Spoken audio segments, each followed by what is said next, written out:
how to remove credit or debit card from Foodpanda. So if you want to remove credit or debit card from your Foodpanda, then what you need to do is first you just need simply open up your Foodpanda application.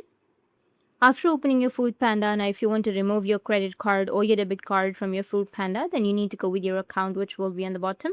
From your account, you need to scroll down a bit and then you will find an option of settings, which will be in the top right. From your settings, you need to go with your credit or your debit card. But if you don't find the option in your settings, then here, as you can see, that you will have a wallet option in the middle of your screen. You need to tap on the wallet. And from there, if you have added any payment methods like your credit card or your debit card, it will show up right here. Or you can go with your settings, which will be on the top. And from here, you may have your payment methods. So you just need to simply go and select the payment method that you're using right now and then remove it. Go and delete it. You'll have a trash icon. Just simply go and delete. And in this way, you'll be able to delete or remove your credit or your debit card from your Foodpanda. And if you have any questions, feel free to comment below. Thanks for watching.